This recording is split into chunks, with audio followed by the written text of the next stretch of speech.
ایک ڈاکٹر کہتی ہے میں ڈیوٹی پر مامور تھی، خودکشی کا ایمرجنسی کیس آیا۔ لڑکی کا نام آمنہ تھا۔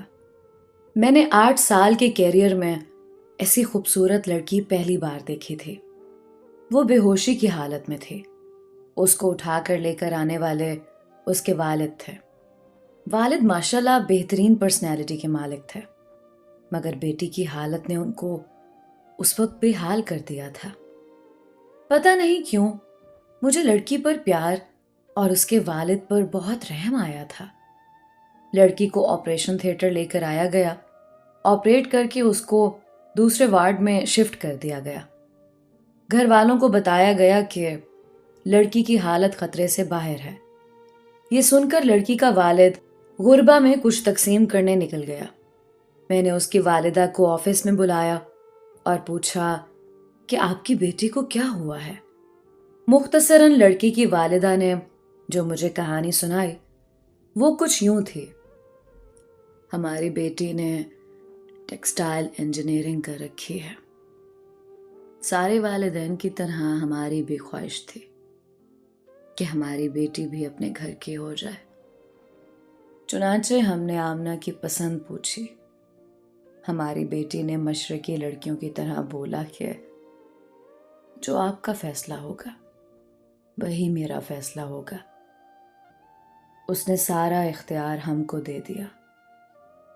چنانچہ اس کے رشتے کی بات چلائی۔ آمنہ کو دیکھنے ایک فیملی آئی۔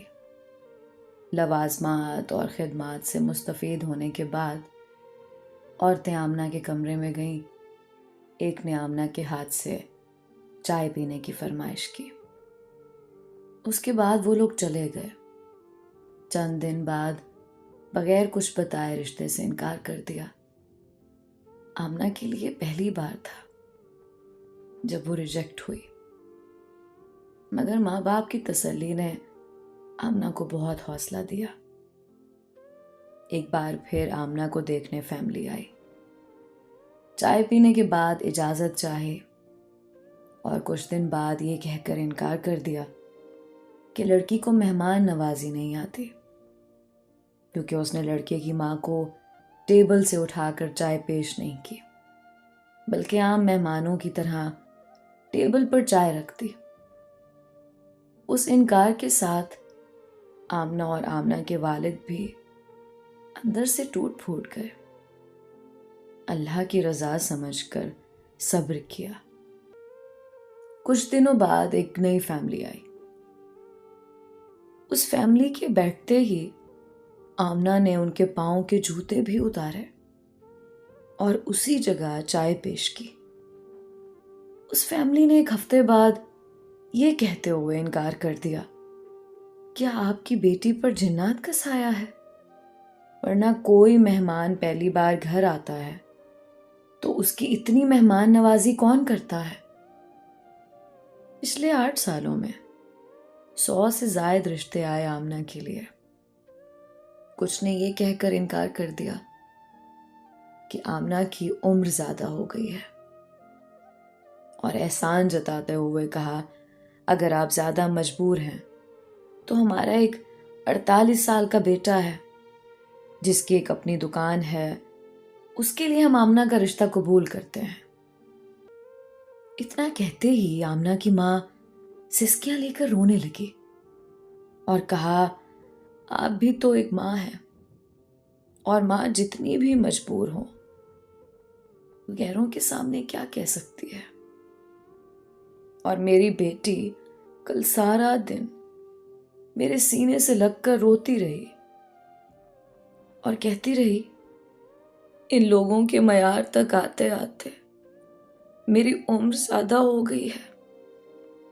آمنہ کی والدہ نے کہا نہ جانے کب اس نے دنیا کو الوداع کرنے کا فیصلہ کر لیا، اور کہتی رہی میرا منحوس سایہ میری بہن کو بھی والد کی دہلیز پر بوڑھا کر دے گا۔ میں نے آمنہ کی والدہ کو پانی پلایا۔ اتنے میں اس کا والد اور پیچھے سے وارڈ بوائے کمرے میں داخل ہوا، اور وارڈ بوائے نے کہا آمنہ ہوش میں آ گئی ہے۔